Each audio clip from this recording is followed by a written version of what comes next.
ਸਤਿ ਸ਼੍ਰੀ ਅਕਾਲ ਦੋਸਤੋ, ਸਵਾਗਤ ਹੈ ਤੁਹਾਡਾ ਸਾਹਿਤਿਕ ਸਫ਼ਰ 'ਚ ਤੇ ਮੈਂ ਕੁਲਦੀਪ ਗਿੱਲ ਲੈ ਕੇ ਹਾਜ਼ਰ ਹਾਂ। ਰੋਬਰਟ ਟੀ ਕਿਓਸਾਕੀ ਦੀ ਲਰਨਿੰਗ ਜਰਨੀ ਦਾ 6ਵਾਂ ਸਬਕ, ਸਿੱਖਣ ਵਾਸਤੇ ਕੰਮ ਕਰੋ, ਪੈਸਿਆਂ ਵਾਸਤੇ ਨਹੀਂ। 1995 ਵਿੱਚ ਮੈਂ ਸਿੰਗਾਪੁਰ ਦੇ ਇੱਕ ਅਖਬਾਰ ਨੂੰ ਇੰਟਰਵਿਊ ਦਿੱਤੀ।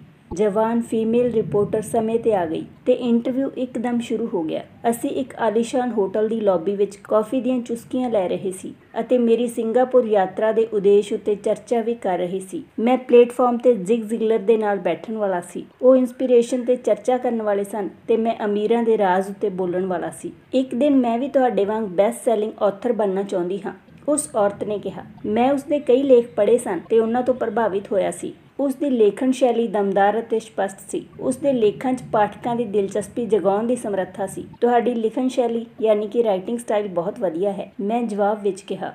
ਕਿਹੜੀ ਚੀਜ਼ ਤੁਹਾਨੂੰ ਆਪਣੇ ਸੁਪਨਿਆਂ ਨੂੰ ਹਕੀਕਤ ਵਿੱਚ ਬਦਲਣ ਤੋਂ ਰੋਕ ਰਹੀ ਹੈ? ਮੇਰਾ ਕੀਤਾ ਹੋਇਆ ਕੰਮ ਵਿਕਦਾ ਨਹੀਂ ਹੈ, ਉਸਨੇ ਸ਼ਾਂਤੀ ਨਾਲ ਕਿਹਾ। ਹਰ ਆਦਮੀ ਕਹਿੰਦਾ ਹੈ ਕਿ ਮੇਰੇ ਨਾਵਲ ਵਧੀਆ ਹਨ, ਪਰ ਕੁਝ ਨਹੀਂ ਹੁੰਦਾ। ਇਸ ਲਈ ਮੈਂ ਅਖਬਾਰ ਲਈ ਕੰਮ ਕਰ ਰਹੀ ਹਾਂ। ਘੱਟੋ ਘੱਟ ਇਸ ਨਾਲ ਮੇਰਾ ਖਰਚਾ ਤਾਂ ਚੱਲ ਹੀ ਜਾਂਦਾ ਹੈ। ਕੀ ਤੁਸੀਂ ਇਸ ਬਾਰੇ ਕੋਈ ਸੁਝਾਅ ਦੇਣਾ ਚਾਹੋਗੇ?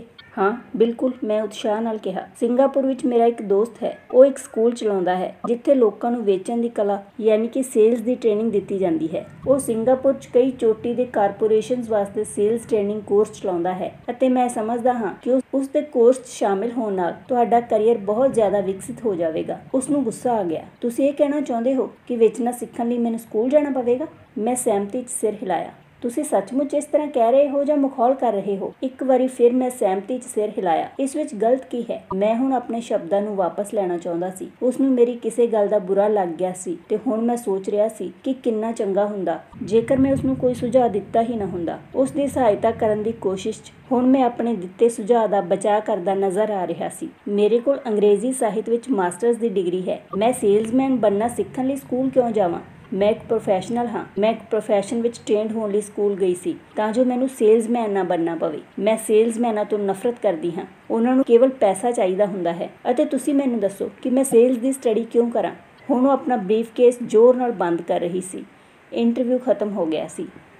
ਕਾਫੀ ਟੇਬਲ 'ਤੇ ਮੇਰੀ ਇੱਕ ਬੈਸਟ ਸੈਲਿੰਗ ਕਿਤਾਬ ਰੱਖੀ ਹੋਈ ਸੀ। ਮੈਂ ਉਸ ਨੂੰ ਚੁੱਕਿਆ ਅਤੇ ਫੀਮੇਲ ਰਿਪੋਰਟਰ ਵੱਲੋਂ ਲਿਖੇ ਗਏ ਨੋਟਸ ਨੂੰ ਵੀ ਆਪਣੇ ਦੂਜੇ ਹੱਥ ਵਿੱਚ ਰੱਖਿਆ।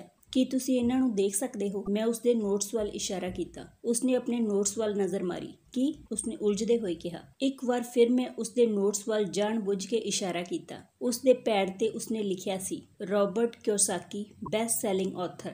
ਇੱਥੇ ਬੈਸਟ ਸੈਲਿੰਗ ਆਥਰ ਲਿਖਿਆ ਹੋਇਆ ਹੈ, ਨਾ ਕਿ ਬੈਸਟ ਰਾਈਟਿੰਗ ਆਥਰ। ਉਸ ਦੀਆਂ ਅੱਖਾਂ ਇੱਕਦਮ ਫੈਲ ਗਈਆਂ। ਮੈਂ ਬਹੁਤ ਮਾੜਾ ਲੇਖਕ ਹਾਂ। ਤੁਸੀਂ ਬਹੁਤ ਵਧੀਆ ਲੇਖਿਕਾ ਹੋ। ਮੈਂ ਸੇਲਸ ਸਕੂਲ ਗਿਆ ਹਾਂ। ਤੁਹਾਡੇ ਕੋਲ ਮਾਸਟਰਸ ਡਿਗਰੀ ਹੈ। ਦੋਨਾਂ ਨੂੰ ਇਕੱਠਾ ਕਰ ਲਓ ਤੇ ਤੁਸੀਂ ਇੱਕ ਬੈਸਟ ਸੈਲਿੰਗ ਅਤੇ ਬੈਸਟ ਰਾਈਟਿੰਗ ਲੇਖਿਕਾ ਬਣ ਸਕਦੇ ਹੋ। ਉਸ ਦੀਆਂ ਅੱਖਾਂ 'ਚ ਗੁੱਸਾ ਸੀ। ਮੈਂ ਕਦੀ ਇੰਨੀ ਹੇਠਾਂ ਨਹੀਂ ਡਿੱਗਾਂਗੀ ਕਿ ਵੇਚਣਾ ਸਿੱਖਣ ਲਈ ਟ੍ਰੇਨਿੰਗ ਲਵਾਂ। ਤੁਹਾਡੇ ਵਰਗੇ ਲੋਕਾਂ ਨੂੰ ਤਾਂ ਲਿਖਣਾ ਹੀ ਨਹੀਂ ਚਾਹੀਦਾ। ਮੈਂ ਇੱਕ ਪ੍ਰੋਫੈਸ਼ਨਲ ਲੇਖਿਕਾ ਹਾਂ ਤੇ ਤੁਸੀਂ ਇੱਕ ਸੇਲਜ਼ਮੈਨ ਹੋ। ਇਹ ਠੀਕ ਨਹੀਂ ਹੈ। ਉਸਨੇ ਆਪਣੇ ਬਾਕੀ ਦੇ ਨੋਟਸ ਵੀ ਸਮੇਟ ਲਏ ਤੇ ਉਹ ਸਿੰਗਾਪੁਰ ਦੀ ਭਿੱਜੀ ਸਵੇਰ 'ਚ ਤੇਜ਼ੀ ਨਾਲ ਚਲੀ ਗਈ। ਘੱਟੋ ਘੱਟ ਉਸਨੇ ਅਗਲੇ ਦਿਨ ਮੈਨੂੰ ਇੱਕ ਚੰਗਾ ਕਵਰੇਜ ਦਿੱਤਾ। ਦੁਨੀਆ ਸਮਾਰਟ, ਗੁਣੀ, ਸਿੱਖਿਅਤ ਤੇ ਟੈਲੈਂਟਡ ਲੋਕਾਂ ਨਾਲ ਭਰੀ ਹੋਈ ਹੈ। ਅਸੀਂ ਉਹਨਾਂ ਨੂੰ ਹਰ ਦਿਨ ਮਿਲਦੇ ਹਾਂ। ਉਹ ਸਾਡੇ ਚਾਰੇ ਪਾਸੇ ਹਨ।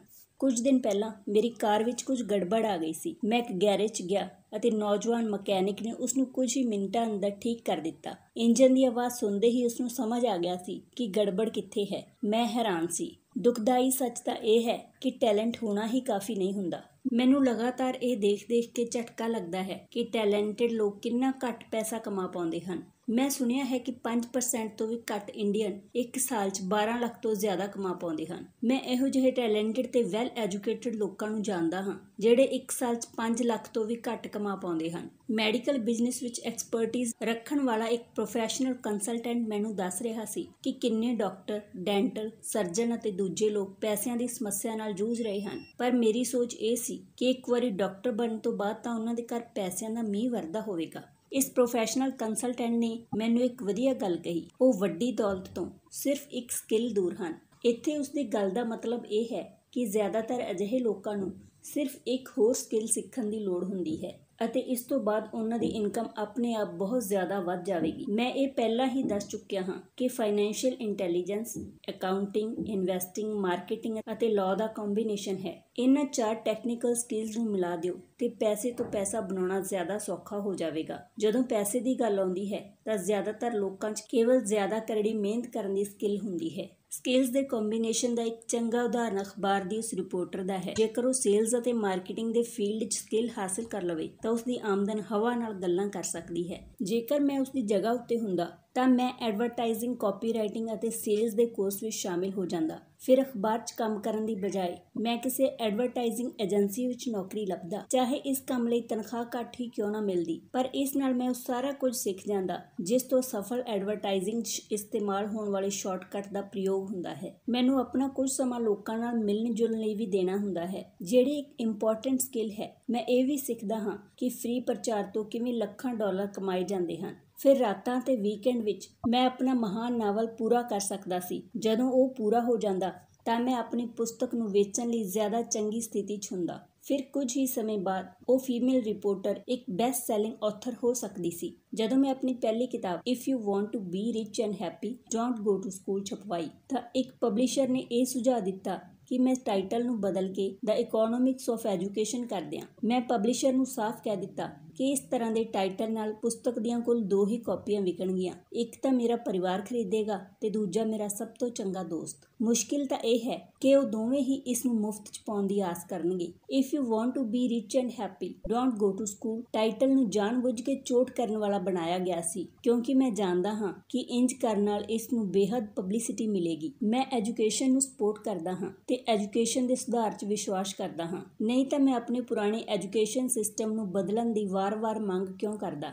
ਇਸੇ ਲਈ ਮੈਂ ਇੱਕ ਇਹੋ ਜਿਹਾ ਟਾਈਟਲ ਚੁਣਿਆ ਜਿਹੜਾ ਟੀਵੀ ਤੇ ਰੇਡੀਓ ਸ਼ੋਅ ਤੇ ਜ਼ਿਆਦਾ ਪ੍ਰਚਾਰਿਤ ਹੋ ਸਕਦਾ ਸੀ, ਸਿਰਫ ਇਸ ਲਈ ਕਿਉਂਕਿ ਮੈਂ ਕੰਟਰੋਵਰਸੀ ਹੋਣ ਤੋਂ ਡਰਦਾ ਨਹੀਂ। ਕਈ ਲੋਕਾਂ ਦਾ ਵਿਚਾਰ ਸੀ ਕਿ ਮੈਂ ਕੋਈ ਫਰੂਟ ਕੇਕ ਸੀ, ਪਰ ਕਿਤਾਬਾਂ ਵਿਕੀਆਂ ਅਤੇ ਬਹੁਤ ਜ਼ਿਆਦਾ ਵਿਕੀਆਂ। ਜਦੋਂ ਮੈਂ US ਮਰਚੈਂਟ ਮੈਰੀਨ ਅਕੈਡਮੀ ਤੋਂ 1969 'ਚ ਗ੍ਰੈਜੂਏਟ ਹੋਇਆ ਤਾਂ ਮੇਰੇ ਪੜ੍ਹੇ ਲਿਖੇ ਡੈਡੀ ਖੁਸ਼ ਹੋਏ। ਸਟੈਂਡਰਡ ਆਇਲ ਆਫ ਕੈਲੀਫੋਰਨੀਆ ਨੇ ਮੈਨੂੰ ਆਪਣੇ ਆਇਲ ਟੈਂਕਰ ਫਲੀਟ ਵਿੱਚ ਕੰਮ ਦੇ ਦਿੱਤਾ। ਮੈਂ 3rd ਮੇਟ ਸੀ ਅਤੇ ਹਾਲਾਂਕਿ ਮੇਰੀ ਤਨਖਾਹ ਮੇਰੇ ਸਾਥੀਆਂ ਦੀ ਤੁਲਨਾ ਵਿੱਚ ਘੱਟ ਸੀ, ਪਰ ਕਾਲਜ ਤੋਂ ਬਾਅਦ ਪਹਿਲੇ ਕੰਮ ਦੇ ਹਿਸਾਬ ਨਾਲ ਠੀਕ ਸੀ। ਮੇਰੀ ਸ਼ੁਰੂਆਤੀ ਸੈਲਰੀ 4.5 ਲੱਖ ਸਾਲਾਨਾ ਸੀ, ਜਿਸ ਵਿੱਚ ਓਵਰਟਾਈਮ ਵੀ ਸ਼ਾਮਿਲ ਸੀ ਅਤੇ ਮੈਨੂੰ ਕੇਵਲ 7 ਮਹੀਨੇ ਹੀ ਕੰਮ ਕਰਨਾ ਪੈਂਦਾ ਸੀ। ਬਾਕੀ ਦੇ 5 ਮਹੀਨੇ ਮੇਰੀਆਂ ਛੁੱਟੀਆਂ ਹੁੰਦੀਆਂ ਸਨ। ਜੇਕਰ ਮੈਂ ਚਾਹੁੰਦਾ ਤਾਂ ਮੈਂ ਇੱਕ ਸਹਾਇਕ ਸ਼ਿਪਿੰਗ ਕੰਪਨੀ ਦੇ ਨਾਲ ਵੀਅਤਨਾਮ ਜਾ ਸਕਦਾ ਸੀ ਅਤੇ ਆਪਣੀ 5 ਮਹੀਨਿਆਂ ਦੀਆਂ ਛੁੱਟੀਆਂ ਦੇ ਬਦਲੇ ਆਪਣੀ ਤਨਖਾਹ ਦੁੱਗਣੀ ਕਰ ਸਕਦਾ ਸੀ। ਮੇਰੇ ਸਾਹਮਣੇ ਇੱਕ ਬਹੁਤ ਵਧੀਆ ਕਰੀਅਰ ਸੀ, ਪਰ ਮੈਂ 6 ਮਹੀਨਿਆਂ ਬਾਅਦ ਹੀ ਅਸਤੀਫਾ ਦੇ ਦਿੱਤਾ ਅਤੇ ਮੈਰੀਨ ਕਾਰਪਸ 'ਚ ਭਰਤੀ ਹੋ ਗਿਆ ਤਾਂ ਕਿ ਮੈਂ ਹਵਾਈ ਜਹਾਜ਼ ਉਡਾਉਣਾ ਸਿੱਖ ਸਕਾਂ। ਮੇਰੇ ਪੜ੍ਹੇ ਲਿਖੇ ਡੈਡੀ ਦਾ ਦਿਲ ਟੁੱਟ ਗਿਆ। ਅਮੀਰ ਡੈਡੀ ਨੇ ਮੈਨੂੰ ਵਧਾਈਆਂ ਦਿੱਤੀਆਂ। ਸਕੂਲ ਤੇ ਨੌਕਰੀ 'ਚ ਸਪੈਸ਼ਲਾਈਜੇਸ਼ਨ ਦਾ ਵਿਚਾਰ ਇੱਕ ਪੋਪੂਲਰ ਵਿਚਾਰ ਹੈ, ਯਾਨੀ ਕਿ ਜ਼ਿਆਦਾ ਧਨ ਕਮਾਉਣ ਜਾਂ ਪ੍ਰਮੋਸ਼ਨ ਹਾਸਲ ਕਰਨ ਦੇ ਲਈ ਤੁਹਾਨੂੰ ਸਪੈਸ਼ਲਾਈਜੇਸ਼ਨ ਹਾਸਲ ਕਰਨ ਦੀ ਲੋੜ ਹੈ। ਇਸ ਲਈ ਮੈਡੀਕਲ ਡਾਕਟਰਸ ਇੱਕਦਮ ਚਾਈਲਡ ਸਪੈਸ਼ਲਿਸਟ ਜਾਂ ਆਰਥੋਪੈਡਿਕ ਐਕਸਪਰਟ ਜਿਹੀਆਂ ਐਕਸਪਰਟੀਜ਼ ਹਾਸਲ ਕਰਨ ਵਿੱਚ ਜੁਟ ਜਾਂਦੇ ਹਨ। ਇਹ ਅਕਾਊਂਟੈਂਟਸ, ਆਰਕੀਟੈਕਟਸ, ਵਕੀਲਾਂ ਅਤੇ ਬਾਕੀ ਲੋਕਾਂ ਦੀ ਵੀ ਸਟ੍ਰੈਟਜੀ ਹੈ। ਮੇਰੇ ਪੜ੍ਹੇ ਲਿਖੇ ਡੈਡੀ ਇਸੇ ਵਿਚਾਰਧਾਰਾ ਵਿੱਚ ਵਿਸ਼ਵਾਸ ਰੱਖਦੇ ਹਨ, ਇਸ ਲਈ ਉਹ ਮੈਨੂੰ ਡਾਕਟਰੇਟ ਮਿਲਣ ਤੋਂ ਬਾਅਦ ਐਕਸਾਈਟਡ ਹੋ ਗਏ ਸਨ। ਉਹ ਆਮ ਕਰਕੇ ਇਹ ਮੰਨਦੇ ਸਨ ਕਿ ਸਕੂਲ 'ਚ ਇਹੋ ਜਿਹੇ ਲੋਕਾਂ ਦਾ ਸਨਮਾਨ ਕੀਤਾ ਜਾਂਦਾ ਹੈ ਜਿਹੜੇ ਘੱਟੋ-ਘੱਟ ਚੀਜ਼ਾਂ ਬਾਰੇ ਜ਼ਿਆਦਾ ਤੋਂ ਜ਼ਿਆਦਾ ਪੜ੍ਹਦੇ ਹਨ। ਅਮੀਰ ਡੈਡੀ ਮੈਨੂੰ ਠੀਕ ਇਸ ਤੋਂ ਉਲਟ ਕਰਨ ਦੇ ਲਈ ਹੱਲਾਸ਼ੇਰੀ ਦਿੰਦੇ ਸਨ। ਉਹ ਕਹਿੰਦੇ ਸਨ ਕਿ ਤੁਹਾਨੂੰ ਹਰ ਚੀਜ਼ ਬਾਰੇ ਥੋੜ੍ਹਾ ਪਤਾ ਹੋਣਾ ਚਾਹੀਦਾ ਹੈ। ਇਹ ਉਹਨਾਂ ਦਾ ਸੁਝਾਅ ਸੀ। ਇਸ ਲਈ ਮੈਂ ਉਹਨਾਂ ਦੀਆਂ ਕੰਪਨੀਆਂ ਵਿੱਚ ਕਈ ਡਿਪਾਰਟਮੈਂਟਾਂ ਅੰਦਰ ਸਾਲਾਂ ਤੱਕ ਕੰਮ ਕੀਤਾ। ਕੁਝ ਸਮੇਂ ਲਈ ਮੈਂ ਉਹਨਾਂ ਦੇ ਅਕਾਊਂਟਿੰਗ ਡਿਪਾਰਟਮੈਂਟ 'ਚ ਕੰਮ ਕੀਤਾ। ਹਾਲਾਂਕਿ ਮੈਂ ਕਦੇ ਅਕਾਊਂਟੈਂਟ ਨਹੀਂ ਬਣ ਸਕਦਾ ਸੀ, ਪਰ ਉਹ ਚਾਹੁੰਦੇ ਸਨ ਕਿ ਮੈਂ ਉਸ ਡਿਪਾਰਟਮੈਂਟ ਵਿੱਚ ਰਹਿ ਕੇ ਉਸ ਦੇ ਬਾਰੇ ਮੋਟੀਆਂ-ਮੋਟੀਆਂ ਗੱਲਾਂ ਸਮਝ ਲਵਾਂ। ਅਮੀਰ ਡੈਡੀ ਜਾਣਦੇ ਸਨ ਕਿ ਮੈਂ ਉੱਥੋਂ ਦੀ ਸ਼ਬਦਾਵਲੀ ਯਾਨੀ ਕਿ ਵੋਕੈਬ ਨੂੰ ਫੜ ਲਵਾਂਗਾ ਅਤੇ ਇਹ ਵੀ ਸਮਝ ਲਵਾਂਗਾ ਕਿ ਕੀ ਮਹੱਤਵਪੂਰਨ ਹੁੰਦਾ ਹੈ ਅਤੇ ਕੀ ਨਹੀਂ। ਮੈਂ ਇੱਕ ਬੱਸ ਬੁਆਏ ਅਤੇ ਕੰਸਟਰਕਸ਼ਨ ਵਰਕਰ ਦੇ ਤੌਰ ਤੇ ਵੀ ਕੰਮ ਕਰ ਚੁੱਕਿਆ ਹਾਂ। ਇਹ ਸੇਲਜ਼, ਰਿਜ਼ਰਵੇਸ਼ਨ ਅਤੇ ਮਾਰਕੀਟਿੰਗ 'ਚ ਵੀ ਉਹ ਮੈਨੂੰ ਅਤੇ ਮਾਈਕ ਨੂੰ ਪੌੜੀ ਦਰ ਪੌੜੀ ਸਿਖਾ ਰਹੇ ਸਨ। ਇਸੇ ਲਈ ਉਹ ਚਾਹੁੰਦੇ ਸਨ ਕਿ ਅਸੀਂ ਲੋਕ ਉਹਨਾਂ ਦੇ ਬੈਂਕਰਸ, ਵਕੀਲਾਂ, ਅਕਾਊਂਟੈਂਟਸ ਅਤੇ ਬ੍ਰੋਕਰਸ ਨਾਲ ਬੈਠਕਾਂ 'ਚ ਭਾਗ ਲਈਏ। ਉਹ ਚਾਹੁੰਦੇ ਸਨ ਕਿ ਅਸੀਂ ਲੋਕ ਉਹਨਾਂ ਦੇ ਸਾਮਰਾਜ ਦੇ ਹਰ ਪਹਿਲੂ ਬਾਰੇ ਥੋੜ੍ਹੀ ਬਹੁਤ ਜਾਣਕਾਰੀ ਰੱਖੀਏ। ਜਦੋਂ ਮੈਂ ਸਟੈਂਡਰਡ ਆਇਲ ਦੀ ਚੰਗੀ ਤਨਖਾਹ ਵਾਲੀ ਨੌਕਰੀ ਛੱਡ ਦਿੱਤੀ ਤਾਂ ਮੇਰੇ ਪੜ੍ਹੇ ਲਿਖੇ ਡੈਡੀ ਨੇ ਮੇਰੇ ਨਾਲ ਦਿਲ ਖੋਲ੍ਹ ਕੇ ਗੱਲਾਂ ਕੀਤੀਆਂ। ਉਹਨਾਂ ਨੂੰ ਕੋਈ ਸਮਝ ਨਹੀਂ ਆ ਰਿਹਾ ਸੀ। ਉਹ ਮੇਰੇ ਫੈਸਲੇ ਦੇ ਪਿੱਛੇ ਦੇ ਕਾਰਨਾਂ ਨੂੰ ਨਹੀਂ ਸਮਝ ਪਾ ਰਹੇ ਸਨ, ਕਿਉਂਕਿ ਜਿਸ ਨੌਕਰੀ ਤੋਂ ਮੈਂ ਅਸਤੀਫਾ ਦਿੱਤਾ ਸੀ ਉਸ 'ਚ ਤਨਖਾਹ ਚੰਗੀ ਸੀ, ਫਾਇਦੇ ਬੜੇ ਸਨ, ਖਾਲੀ ਸਮਾਂ ਵੀ ਬਹੁਤ ਮਿਲ ਜਾਂਦਾ ਸੀ ਤੇ ਪ੍ਰਮੋਸ਼ਨ ਦੇ ਵੀ ਚੰਗੇ ਮੌਕੇ ਸਨ। ਜਦੋਂ ਇੱਕ ਸ਼ਾਮ ਨੂੰ ਉਹਨਾਂ ਨੇ ਮੈਨੂੰ ਪੁੱਛਿਆ ਤੂੰ ਨੌਕਰੀ ਕਿਉਂ ਛੱਡ ਦਿੱਤੀ? ਤਾਂ ਮੈਂ ਲੱਖ ਕੋਸ਼ਿਸ਼ ਕਰਨ ਤੋਂ ਬਾਅਦ ਵੀ ਉਹਨਾਂ ਨੂੰ ਇਸ ਦਾ ਕਾਰਨ ਨਹੀਂ ਸਮਝਾ ਪਾਇਆ। ਮੇਰੇ ਤਰਕ ਉਹਨਾਂ ਦੇ ਤਰਕ ਦੇ ਦਾਇਰੇ ਵਿੱਚ ਫਿੱਟ ਨਹੀਂ ਹੋ ਪਾ ਰਹੇ ਸਨ। ਸਮੱਸਿਆ ਇਹ ਸੀ ਕਿ ਮੇਰਾ ਤਰਕ ਮੇਰੇ ਅਮੀਰ ਡੈਡੀ ਦਾ ਤਰਕ ਸੀ। ਮੇਰੇ ਪੜ੍ਹੇ ਲਿਖੇ ਡੈਡੀ ਲਈ ਨੌਕਰੀ ਦੀ ਸੁਰੱਖਿਆ ਹੀ ਸਾਰਾ ਕੁਝ ਸੀ। ਮੇਰੇ ਅਮੀਰ ਡੈਡੀ ਲਈ ਲਿਖਣਾ ਹੀ ਸਾਰਾ ਕੁਝ ਸੀ। ਪੜ੍ਹੇ ਲਿਖੇ ਡੈਡੀ ਦਾ ਵਿਚਾਰ ਸੀ ਕਿ ਮੈਂ ਸ਼ਿਪ ਦਾ ਆਫੀਸਰ ਬਣਨ ਦੀ ਸਿੱਖਿਆ ਹਾਸਲ ਕਰਨ ਸਕੂਲ ਗਿਆ ਸੀ। ਅਮੀਰ ਡੈਡੀ ਜਾਣਦੇ ਸਨ ਕਿ ਮੈਂ ਇੰਟਰਨੈਸ਼ਨਲ ਬਿਜ਼ਨਸ ਦੀ ਸਟੱਡੀ ਕਰਨ ਲਈ ਸਕੂਲ ਗਿਆ ਸੀ। ਇਸ ਲਈ ਮੈਂ ਇੱਕ ਵਿਦਿਆਰਥੀ ਵਾਂਗ ਸਦਰ ਈਸਟ ਤੇ ਸਾਊਥ ਪੈਸੀਫਿਕ ਜਾਣ ਵਾਲੇ ਜਹਾਜ਼ਾਂ ਉੱਤੇ, ਵੱਡੇ ਫਰੇਟਰਸ ਤੇ ਆਇਲ ਟੈਂਕਰਾਂ ਉੱਤੇ, ਯਾਤਰੀ ਜਹਾਜ਼ਾਂ ਤੇ ਕੰਮ ਕਰਦਾ ਰਿਹਾ। ਅਮੀਰ ਡੈਡੀ ਇਹਨਾਂ ਗੱਲਾਂ ਤੇ ਜ਼ੋਰ ਦਿੰਦੇ ਸਨ ਕਿ ਮੈਂ ਯੂਰਪ ਵੱਲ ਜਾਣ ਵਾਲੇ ਜਹਾਜ਼ਾਂ ਦੀ ਬਜਾਏ ਪ੍ਰਸ਼ਾਂਤ ਮਹਾਸਾਗਰ ਤੇ ਆਪਣਾ ਧਿਆਨ ਕੇਂਦਰਿਤ ਕਰਾਂ, ਕਿਉਂਕਿ ਭਵਿੱਖ ਦੇ ਦੇਸ਼ ਏਸ਼ੀਆ 'ਚ ਹਨ, ਯੂਰਪ ਵਿੱਚ ਨਹੀਂ। ਜਦੋਂ ਕਿ ਮੇਰੇ ਜ਼ਿਆਦਾਤਰ ਕਲਾਸਮੇਟ, ਜਿਨ੍ਹਾਂ ਵਿੱਚ ਮਾਈਕ ਵੀ ਸ਼ਾਮਿਲ ਸੀ, ਆਪਣੇ ਘਰਾਂ ਵਿੱਚ ਪਾਰਟੀ ਤੇ ਮौज ਮਸਤੀ ਕਰਿਆ ਕਰਦੇ ਸਨ, ਤਦੋਂ ਮੈਂ ਜਾਪਾਨ, ਤਾਈਵਾਨ,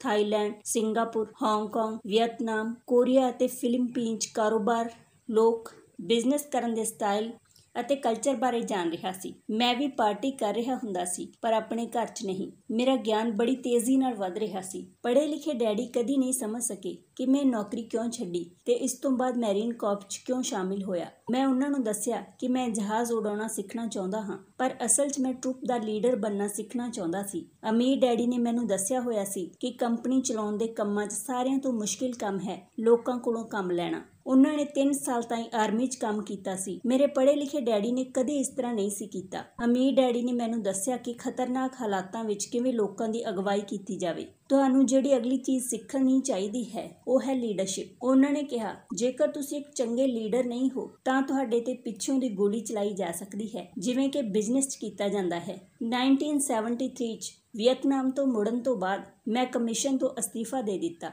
ਹਾਲਾਂਕਿ ਮੈਂ ਹਵਾਈ ਜਹਾਜ਼ ਉਡਾਉਣਾ ਪਸੰਦ ਕਰਦਾ ਸੀ। ਮੈਂ ਜ਼ੀਰੋਕਸ ਕੰਪਨੀ 'ਚ ਕੰਮ ਕਰਨ ਲੱਗ ਪਿਆ। ਮੈਂ ਇੱਕ ਖਾਸ ਕਾਰਨ ਨਾਲ ਨੌਕਰੀ ਕੀਤੀ ਸੀ ਤੇ ਨੌਕਰੀ ਦੇ ਫਾਇਦੇ ਉਸ ਦਾ ਕਾਰਨ ਨਹੀਂ ਸੀ। ਮੈਂ ਇੱਕ ਸ਼ਰਮੀਲਾ ਆਦਮੀ ਸੀ ਅਤੇ ਵੇਚਣ ਦਾ ਵਿਚਾਰ, ਯਾਨੀ ਕਿ ਸੇਲਸ, ਮੈਨੂੰ ਦੁਨੀਆ ਦਾ ਸਭ ਤੋਂ ਡਰਾਉਣਾ ਵਿਸ਼ਾ ਲੱਗਦਾ ਸੀ। ਜ਼ੀਰੋਕਸ ਅਮਰੀਕਾ 'ਚ ਸੇਲਸ ਟ੍ਰੇਨਿੰਗ ਪ੍ਰੋਗਰਾਮਸ ਵਿੱਚ ਬਹੁਤ ਵਧੀਆ ਕੰਪਨੀ ਮੰਨੀ ਜਾਂਦੀ ਸੀ। ਅਮੀਰ ਡੈਡੀ ਨੂੰ ਮੇਰੇ ਤੇ ਨਾਜ਼ ਸੀ। ਮੇਰੇ ਪੜ੍ਹੇ ਲਿਖੇ ਡੈਡੀ ਨੂੰ ਮੇਰੇ ਉੱਤੇ ਸ਼ਰਮ ਆਉਂਦੀ ਸੀ। ਇੰਟੈਲੈਕਚੁਅਲ ਹੋਣ ਦੇ ਨਾਤੇ ਉਹ ਸੋਚਦੇ ਸਨ ਕਿ ਸੇਲਜ਼ਮੈਨ ਉਹਨਾਂ ਦੇ ਹੇਠਲੇ ਸਤਰ ਦੇ ਬੰਦੇ ਹੁੰਦੇ ਹਨ। ਮੈਂ ਜ਼ੀਰੋਕਸ ਵਿੱਚ 4 ਸਾਲ ਤੱਕ ਕੰਮ ਕੀਤਾ, ਜਦੋਂ ਤੱਕ ਕਿ ਮੈਨੂੰ ਦਰਵਾਜ਼ੇ ਖੜਕਾਉਣ ਅਤੇ ਰਿਜੈਕਟ ਕਰ ਦਿੱਤੇ ਜਾਣ ਦੇ ਡਰ ਤੋਂ ਮੁਕਤੀ ਨਹੀਂ ਮਿਲ ਗਈ। ਇੱਕ ਵਾਰ ਮੈਂ ਵਿਕਰੀ ਕਰਨ ਵਾਲੇ ਚੋਟੀ ਦੇ 5 ਲੋਕਾਂ ਦੀ ਗਿਣਤੀ ਵਿੱਚ ਲਗਾਤਾਰ ਆਉਣ ਲੱਗਾ ਤਾਂ ਮੈਂ ਇੱਕ ਵਾਰ ਫਿਰ ਨੌਕਰੀ ਤੋਂ ਅਸਤੀਫਾ ਦੇ ਦਿੱਤਾ ਤੇ ਅੱਗੇ ਵਧ ਗਿਆ। ਇੱਕ ਵਾਰ ਫਿਰ ਮੈਂ ਇੱਕ ਚੰਗੀ ਖਾਸੀ ਕੰਪਨੀ ਦੇ ਨਾਲ ਆਪਣਾ ਵਧੀਆ ਕਰੀਅਰ ਛੱਡ ਦਿੱਤਾ ਸੀ। 1977 'ਚ ਮੈਂ ਆਪਣੀ ਪਹਿਲੀ ਕੰਪਨੀ ਖੋਲ੍ਹੀ। ਅਮੀਰ ਡੈਡੀ ਨੇ ਮੈਨੂੰ ਅਤੇ ਮਾਈਕ ਨੂੰ ਕੰਪਨੀਆਂ ਚਲਾਉਣ ਦੀ ਟ੍ਰੇਨਿੰਗ ਦੇ ਰੱਖੀ ਸੀ ਅਤੇ ਹੁਣ ਮੈਨੂੰ ਉਹਨਾਂ ਨੂੰ ਐਸਟੈਬਲਿਸ਼ ਕਰਨਾ ਵੀ ਸਿੱਖਣਾ ਸੀ।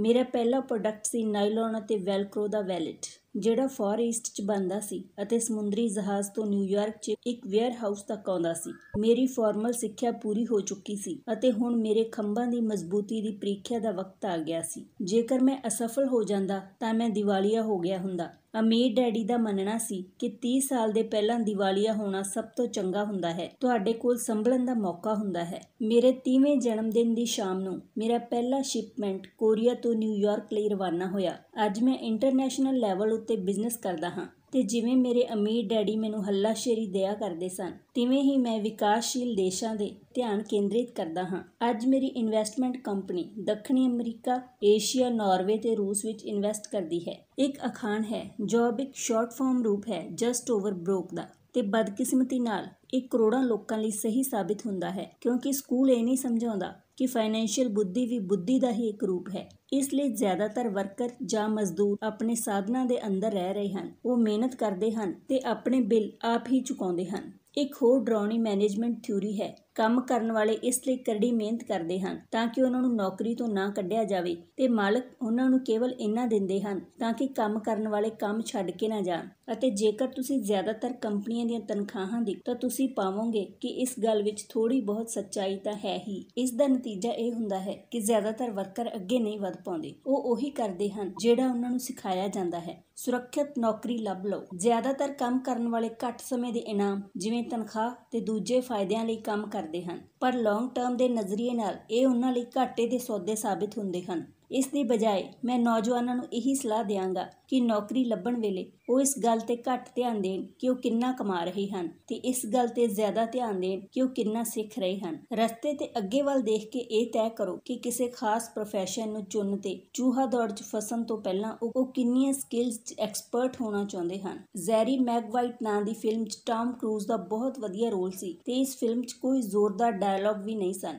ਇਸ ਵਿੱਚ ਸ਼ਾਇਦ ਸਭ ਤੋਂ ਯਾਦਗਾਰ ਲਾਈਨ ਸੀ, ਮੈਨੂੰ ਪੈਸਾ ਦਿਖਾਓ। ਪਰ ਇੱਕ ਲਾਈਨ ਹੋਰ ਵੀ ਸੀ ਜਿਹੜੀ ਮੇਰੇ ਹਿਸਾਬ ਨਾਲ ਜ਼ਿਆਦਾ ਸੱਚੀ ਸੀ। ਇਹ ਉਸ ਦ੍ਰਿਸ਼ 'ਚ ਸੀ ਜਿੱਥੇ ਟਾਮ ਕਰੂਜ਼ ਫਰਮ ਛੱਡ ਕੇ ਜਾ ਰਿਹਾ ਸੀ। ਉਸ ਨੂੰ ਨੌਕਰੀ ਤੋਂ ਕੱਢ ਦਿੱਤਾ ਗਿਆ ਹੈ ਤੇ ਉਹ ਪੂਰੀ ਕੰਪਨੀ ਨੂੰ ਪੁੱਛਦਾ ਫਿਰ ਰਿਹਾ ਹੈ, ਮੇਰੇ ਨਾਲ ਕੌਣ ਆਉਣਾ ਚਾਹੁੰਦਾ ਹੈ? ਤੇ ਸਾਰੇ ਲੋਕਾਂ ਨੇ ਚੁੱਪੀ ਧਾਰੀ ਹੋਈ ਹੈ। ਕੇਵਲ ਇੱਕ ਇਸਤਰੀ ਬੋਲਦੀ ਹੈ, ਮੈਂ ਆਉਣਾ ਤਾਂ ਚਾਹੁੰਦੀ ਹਾਂ ਪਰ ਮੇਰਾ 3 ਮਹੀਨਿਆਂ ਵਿੱਚ ਪ੍ਰਮੋਸ਼ਨ ਹੋਣ ਵਾਲਾ ਹੈ। ਇਹ ਵਾਕ ਸ਼ਾਇਦ ਪੂਰੀ ਫਿਲਮ ਦੀ ਸਭ ਤੋਂ ਸੱਚੀ ਸਟੇਟਮੈਂਟ ਹੈ। ਇਹ ਉਸ ਤਰ੍ਹਾਂ ਦਾ ਸਟੇਟਮੈਂਟ ਹੈ ਜਿਹੜਾ ਬਿੱਲ ਚੁਕਾਉਣ ਲਈ ਮਿਹਨਤ ਕਰਨ ਵਾਲੇ ਲੋਕ ਹਮੇਸ਼ਾ ਇਸਤੇਮਾਲ ਕਰਦੇ ਹਨ। ਮੈਂ ਜਾਣਦਾ ਹਾਂ ਕਿ ਮੇਰੇ ਪੜ੍ਹੇ ਲਿਖੇ ਡੈਡੀ ਹਰ ਸਾਲ ਤਨਖਾਹ ਵਧਣ ਦੀ ਆਸ ਲਾਈ ਰੱਖਦੇ ਸਨ ਤੇ ਹਰ ਸਾਲ ਉਹਨਾਂ ਨੂੰ ਨਿਰਾਸ਼ਾ ਹੀ ਹੁੰਦੀ ਸੀ। ਇਸ ਲਈ ਉਹ ਫਿਰ ਤੋਂ ਸਕੂਲ ਜਾ ਕੇ ਤੇ ਜ਼ਿਆਦਾ ਯੋਗਤਾਵਾਂ ਹਾਸਲ ਕਰਦੇ ਸਨ ਤਾਂ ਕਿ ਉਹਨਾਂ ਨੂੰ ਇੱਕ ਹੋਰ ਇੰਕਰੀਮੈਂਟ ਜਾਂ ਪ੍ਰਮੋਸ਼ਨ ਮਿਲ ਸਕੇ। ਪਰ ਇੱਕ ਵਾਰ ਫਿਰ ਉਹਨਾਂ ਨੂੰ ਨਿਰਾਸ਼ਾ ਹੀ ਹੱਥ ਲੱਗਦੀ ਸੀ। ਮੈਂ ਆਮ ਕਰਕੇ ਲੋਕਾਂ ਨੂੰ ਇਹ ਸਵਾਲ ਪੁੱਛਦਾ ਹਾਂ, ਰੂਟੀਨ ਦੇ ਇਹ ਕੰਮ ਤੁਹਾਨੂੰ ਕਿੱਥੇ ਲੈ ਜਾ ਰਹੇ ਹਨ? ਛੋਟੇ ਹੈਮਸਟਰ ਵਾਲੇ ਲੋਕਾਂ ਨੂੰ ਇਹ ਦੇਖਣਾ ਚਾਹੀਦਾ ਹੈ ਕਿ ਉਹਨਾਂ ਦੀ ਕਰੜੀ ਮਿਹਨਤ ਦਾ ਨਤੀਜਾ ਕੀ ਨਿਕਲ ਰਿਹਾ ਹੈ, ਉਹਨਾਂ ਦਾ ਭਵਿੱਖ ਕਿਸ ਤਰ੍ਹਾਂ ਦਾ ਹੋਵੇਗਾ।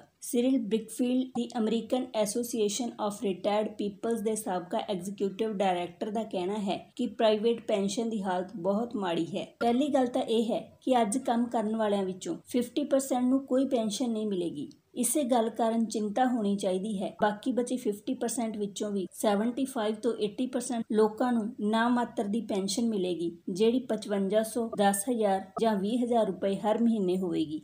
ਆਪਣੀ ਕਿਤਾਬ ਦੀ ਰਿਟਾਇਰਮੈਂਟ ਮਿਥ ਕ੍ਰੈਗ ਐਸ ਕਾਰਪੇ ਲਿਖਦੇ ਹਨ ਕਿ ਮੈਂ ਇੱਕ ਵੱਡੀ ਨੈਸ਼ਨਲ ਪੈਨਸ਼ਨ ਐਡਵਾਈਜ਼ਰੀ ਫਰਮ ਦੇ ਹੈੱਡ ਆਫਿਸ ਵਿੱਚ ਗਿਆ ਅਤੇ ਮੈਨੇਜਿੰਗ ਡਾਇਰੈਕਟਰ ਨੂੰ ਮਿਲਿਆ। ਉਸ ਦੀ ਐਕਸਪਰਟਿਜ਼ ਵਧੀਆ ਰਿਟਾਇਰਮੈਂਟ ਯੋਜਨਾਵਾਂ ਤਿਆਰ ਕਰਨ ਦੀ ਸੀ। ਜਦੋਂ ਮੈਂ ਉਸ ਨੂੰ ਪੁੱਛਿਆ ਕਿ ਛੋਟੇ ਦਫ਼ਤਰਾਂ 'ਚ ਕੰਮ ਕਰਨ ਵਾਲੇ ਲੋਕਾਂ ਨੂੰ ਪੈਨਸ਼ਨ ਤੋਂ ਕਿੰਨੀ ਆਮਦਨ ਹੋਣ ਦੀ ਆਸ ਕਰਨੀ ਚਾਹੀਦੀ ਹੈ ਤਾਂ ਉਸਨੇ ਵਿਸ਼ਵਾਸ ਭਰੀ ਮੁਸਕਰਾਹਟ ਨਾਲ ਕਿਹਾ, ਸਿਲਵਰ ਬੁਲੇਟ। ਸਿਲਵਰ ਬੁਲੇਟ ਦਾ ਕੀ ਅਰਥ ਹੋਇਆ? ਮੈਂ ਪੁੱਛਿਆ।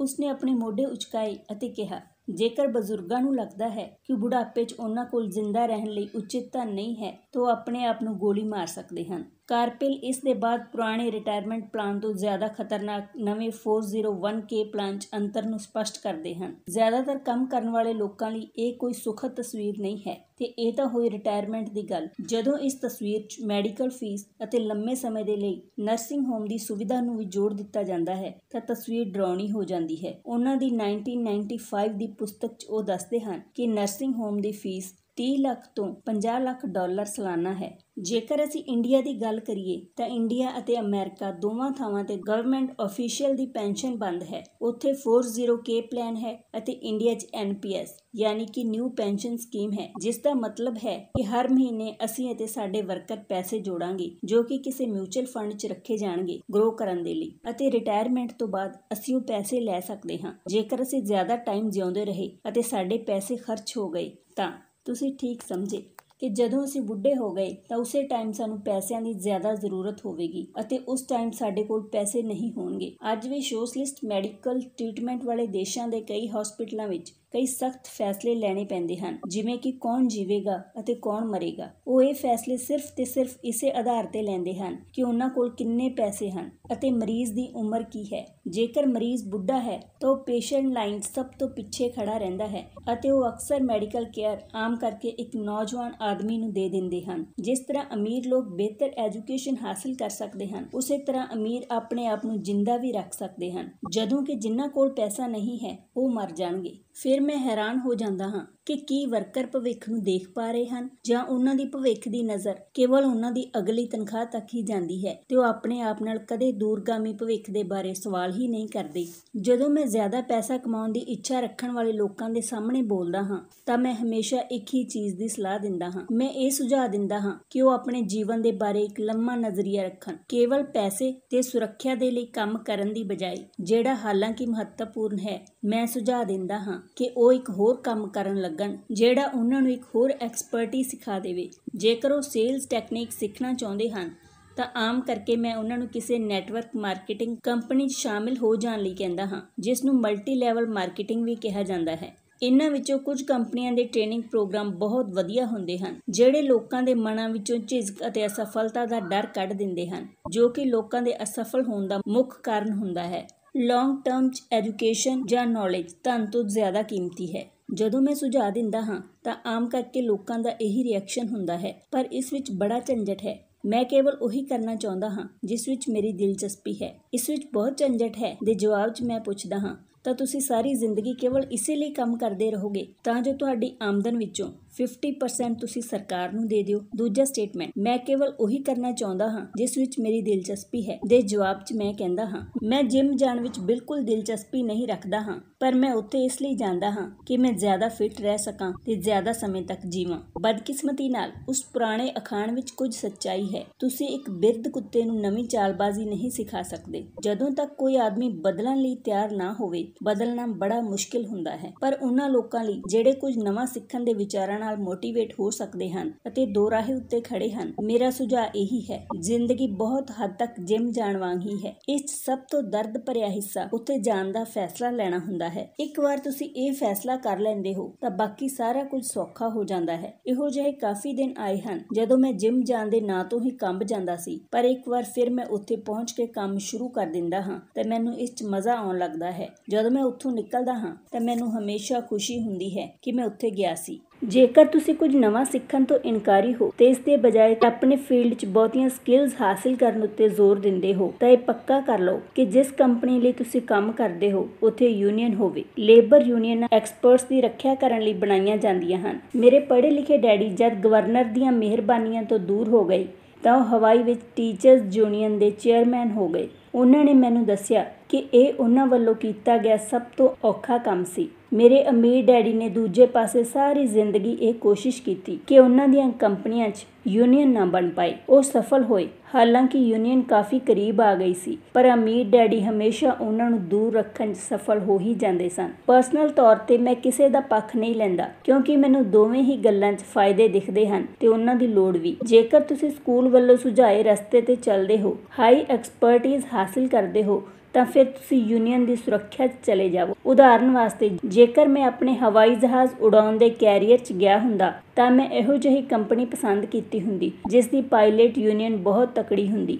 ਕਿਉਂਕਿ ਮੇਰੀ ਜ਼ਿੰਦਗੀ ਕੇਵਲ ਇੱਕ ਸਕਿੱਲ ਨੂੰ ਸਿੱਖਣ ਦੇ ਲਈ ਸਮਰਪਿਤ ਹੁੰਦੀ ਜਿਸ ਦਾ ਮੁੱਲ ਕੇਵਲ ਇੱਕ ਉਦਯੋਗ 'ਚ ਹੀ ਹੋ ਸਕਦਾ ਸੀ। ਜੇਕਰ ਮੈਨੂੰ ਉਸ ਇੰਡਸਟਰੀ ਤੋਂ ਕੱਢ ਦਿੱਤਾ ਗਿਆ ਹੁੰਦਾ ਜਿਸ ਦਾ ਮੁੱਲ ਕੇਵਲ ਇੱਕ ਇੰਡਸਟਰੀ 'ਚ ਹੀ ਹੋ ਸਕਦਾ ਸੀ, ਜੇਕਰ ਮੈਨੂੰ ਉਸ ਇੰਡਸਟਰੀ ਤੋਂ ਕੱਢ ਦਿੱਤਾ ਗਿਆ ਹੁੰਦਾ ਤਾਂ ਮੇਰੀ ਲਾਈਫ ਦੀਆਂ ਸਕਿੱਲਸ ਕਿਸੇ ਦੂਜੀ ਇੰਡਸਟਰੀ 'ਚ ਉਨੀ ਕੀਮਤੀ ਨਹੀਂ ਹੁੰਦੀਆਂ। ਜੇਕਰ ਕਿਸੇ ਸੀਨੀਅਰ ਪਾਇਲਟ ਨੂੰ ਕੱਢ ਦਿੱਤਾ ਜਾਂਦਾ ਜਿਸ ਦੇ ਕੋਲ ਹਵਾਈ ਉਡਾਣ ਦਾ 1 ਲੱਖ ਘੰਟੇ ਦਾ ਤਜਰਬਾ ਹੋਵੇ ਤੇ ਜਿਹੜਾ ਹਰ ਸਾਲ $15 ਲੱਖ ਕਮਾ ਰਿਹਾ ਹੁੰਦਾ, ਤਾਂ ਉਸ ਨੂੰ ਸਕੂਲ ਟੀਚਿੰਗ ਵਿੱਚ ਇੰਨੀ ਜ਼ਿਆਦਾ ਕਮਾਈ ਵਾਲਾ ਬਰਾਬਰੀ ਦਾ ਕੰਮ ਲੱਭਣ ਵਿੱਚ ਬਹੁਤ ਦਿੱਕਤ ਆਵੇਗੀ। ਸਕਿੱਲਸ ਇੱਕ ਇੰਡਸਟਰੀ ਤੋਂ ਦੂਜੀ ਇੰਡਸਟਰੀ 'ਚ ਟ੍ਰਾਂਸਫਰ ਨਹੀਂ ਹੁੰਦੀਆਂ, ਕਿਉਂਕਿ ਏਅਰਲਾਈਨ ਇੰਡਸਟਰੀ ਵਿੱਚ ਜਿੰਨੀ ਸਕਿੱਲਸ ਦੀ ਲੋੜ ਹੁੰਦੀ ਹੈ ਜਿਸ ਦੇ ਲਈ ਪਾਇਲਟ ਨੂੰ ਜ਼ਿਆਦਾ ਤਨਖਾਹ ਦਿੱਤੀ ਜਾਂਦੀ ਹੈ, ਉਹ ਸਕੂਲ ਸਿਸਟਮ 'ਚ ਉਨੀ ਮਹੱਤਵਪੂਰਨ ਨਹੀਂ ਹੁੰਦੀ। ਅੱਜ ਡਾਕਟਰਾਂ ਦੇ ਲਈ ਵੀ ਇਹੀ ਸਹੀ ਹੈ। ਮੈਡੀਕਲ ਫੀਲਡ 'ਚ ਇੰਨੇ ਬਦਲਾਅ ਹੋ ਰਹੇ ਹਨ, ਕਈ medical expert medical organisation HMO ਤੋਂ ਜੁੜਨਾ ਪਸੰਦ ਕਰਦੇ ਹਨ।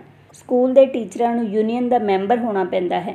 ਅੱਜ ਅਮਰੀਕਾ 'ਚ ਟੀਚਰਸ ਦੀ ਯੂਨੀਅਨ ਸਭ ਤੋਂ ਵੱਡੀ ਤੇ ਅਮੀਰ ਲੇਬਰ ਯੂਨੀਅਨ ਹੈ। NEA ਯਾਨੀ ਨੈਸ਼ਨਲ ਐਜੂਕੇਸ਼ਨ ਐਸੋਸੀਏਸ਼ਨ ਦੇ ਕੋਲ ਬਹੁਤ ਜ਼ਿਆਦਾ ਰਾਜਨੀਤਿਕ ਪ੍ਰਭਾਵ ਹੈ। ਟੀਚਰਾਂ ਨੂੰ ਆਪਣੀ ਯੂਨੀਅਨ ਦੀ ਸੁਰੱਖਿਆ ਦੀ ਲੋੜ ਹੁੰਦੀ ਹੈ, ਕਿਉਂਕਿ ਸਿੱਖਿਆ ਦੇ ਖੇਤਰ ਦੇ ਬਾਹਰ ਉਹਨਾਂ ਦੀਆਂ ਸਕਿੱਲਸ ਦਾ ਮੁੱਲ ਆਮ ਕਰਕੇ ਕਾਫੀ ਘੱਟ ਹੁੰਦਾ ਹੈ। ਤਾਂ ਅਸੂਲ ਇਹ ਹੈ, ਐਕਸਪਰਟਿਜ਼ ਹਾਸਲ ਕਰੋ ਤੇ ਯੂਨੀਅਨ ਬਣਾ ਲਓ। ਸਮਾਰਟ ਲੋਕ ਇਹੀ ਕਰਦੇ ਹਨ। ਜਦੋਂ ਮੈਂ ਆਪਣੀ ਕਲਾਸ ਵਿੱਚ ਪੁੱਛਦਾ ਹਾਂ, ਤੁਹਾਡੇ ਵਿੱਚੋਂ ਕਿੰਨੇ ਮੈਕਡੋਨਲਡ ਤੋਂ ਚੰਗਾ ਹੈਮਬਰਗਰ ਬਣਾ ਲੈਂਦੇ ਹਨ, ਤਾਂ ਤਕਰੀਬਨ ਸਾਰੇ ਵਿਦਿਆਰਥੀ ਆਪਣੇ ਹੱਥ ਖੜੇ ਕਰ ਦਿੰਦੇ ਹਨ। ਮੈਂ ਫਿਰ ਤੋਂ ਪੁੱਛਦਾ ਹਾਂ, ਜੇਕਰ ਤੁਹਾਡੇ ਵਿੱਚੋਂ ਜ਼ਿਆਦਾਤਰ ਬਿਹਤਰ ਹੈਮਬਰਗਰ ਬਣਾ ਲੈਂਦੇ ਹਨ, ਤਾਂ ਇਸ ਤਰ੍ਹਾਂ ਕਿਉਂ ਹੁੰਦਾ ਹੈ ਕਿ ਮੈਕਡੋਨਲਡ ਤੁਹਾਡੇ ਤੋਂ ਜ਼ਿਆਦਾ ਪੈਸੇ ਬਣਾ ਲੈਂਦਾ ਹੈ? ਜਵਾਬ ਸਾਫ਼ ਸੀ, ਮੈਕਡੋਨਲਡ ਬਿਜ਼ਨਸ ਸਿਸਟਮ 'ਚ ਤੁਹਾਡੇ ਕੋਲੋਂ ਚੰਗਾ ਹੈ। ਜ਼ਿਆਦਾਤਰ ਟੈਲੈਂਟਡ ਲੋਕ ਸਿਰਫ ਇਸ ਲਈ ਗਰੀਬ ਹੁੰਦੇ ਹਨ ਕਿਉਂਕਿ ਉਹ ਆਪਣਾ ਸਾਰਾ ਧਿਆਨ ਬਿਹਤਰ ਹੈਮਬਰਗਰ ਬਣਾਉਣ 'ਚ ਲਗਾਉਂਦੇ ਹਨ ਤੇ ਬਿਜ਼ਨਸ ਸਿਸਟਮ ਦੇ ਬਾਰੇ ਕੁਝ ਵੀ ਨਹੀਂ ਜਾਣਦੇ। ਹਵਾਈ 'ਚ ਮੇਰਾ ਇੱਕ ਦੋਸਤ ਹੈ ਜਿਹੜਾ ਇੱਕ ਮਹਾਨ ਕਲਾਕਾਰ ਹੈ।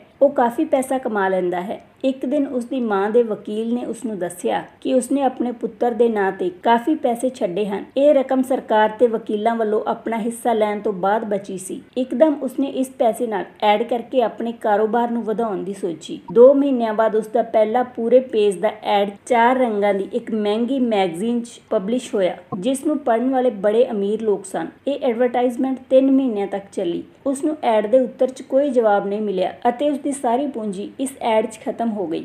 ਹੁਣ ਉਹ ਉਸ ਮੈਗਜ਼ੀਨ ਤੇ ਦਾਅਵਾ ਠੋਕਣਾ ਚਾਹੁੰਦਾ ਹੈ।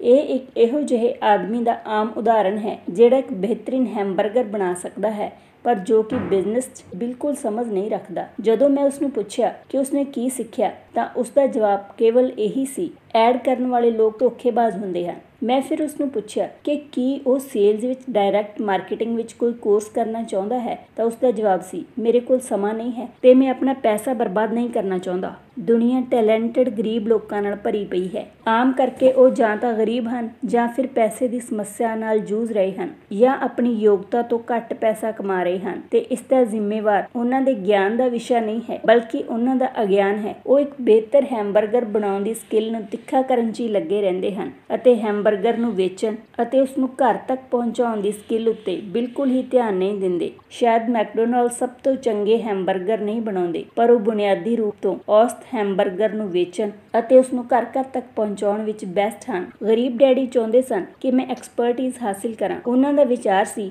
ਕਿ ਜੇਕਰ ਮੈਂ ਇਸ ਤਰ੍ਹਾਂ ਕਰਾਂਗਾ ਤਾਂ ਮੈਨੂੰ ਜ਼ਿਆਦਾ ਤਨਖਾਹ ਮਿਲੇਗੀ। ਹਾਲਾਂਕਿ ਉਹਨਾਂ ਨੂੰ ਹਵਾਈ ਦੇ ਗਵਰਨਰ ਨੇ ਸਾਫ਼ ਕਹਿ ਦਿੱਤਾ ਸੀ ਕਿ ਉਹ ਹੁਣ ਸਟੇਟ ਗਵਰਨਮੈਂਟ ਦੇ ਲਈ ਕੰਮ ਨਹੀਂ ਕਰ ਸਕਦੇ। ਫਿਰ ਵੀ ਮੇਰੇ ਪੜ੍ਹੇ ਲਿਖੇ ਡੈਡੀ ਮੈਨੂੰ ਐਕਸਪਰਟਿਜ਼ ਹਾਸਿਲ ਕਰਨ ਲਈ ਪ੍ਰੇਰਨਾ ਦਿਆ ਕਰਦੇ ਸਨ। ਪੜ੍ਹੇ ਲਿਖੇ ਡੈਡੀ ਨੇ ਟੀਚਰ ਯੂਨੀਅਨ ਦਾ ਕੰਮ ਸੰਭਾਲ ਲਿਆ ਤੇ ਹਾਈ ਕੁਆਲੀਫਾਈਡ ਪ੍ਰੋਫੈਸ਼ਨਲ ਲੋਕਾਂ ਲਈ ਜ਼ਿਆਦਾ ਸੁਰੱਖਿਆ ਅਤੇ ਫਾਇਦਿਆਂ ਵਾਸਤੇ ਮੁਹਿੰਮ ਛੇੜ ਦਿੱਤੀ। ਪਰਿਵਾਰ ਅੰਦਰ ਇਸ ਗੱਲ ਉੱਤੇ ਕਾਫੀ ਬਹਿਸ ਹੋਈ, ਪਰ ਮੈਂ ਜਾਣਦਾ ਹਾਂ ਕਿ ਉਹ ਇਸ ਗੱਲ ਨੂੰ ਕਦੇ ਪ੍ਰਵਾਨ ਨਹੀਂ ਕਰਨਗੇ ਕਿ ਜ਼ਿਆਦਾ ਸਪੈਸ਼ਲਾਈਜੇਸ਼ਨ ਕਾਰਨ ਹੀ ਯੂਨੀਅਨ ਦੀ ਸਰਪ੍ਰਸਤੀ ਦੀ ਲੋੜ ਹੁੰਦੀ ਹੈ।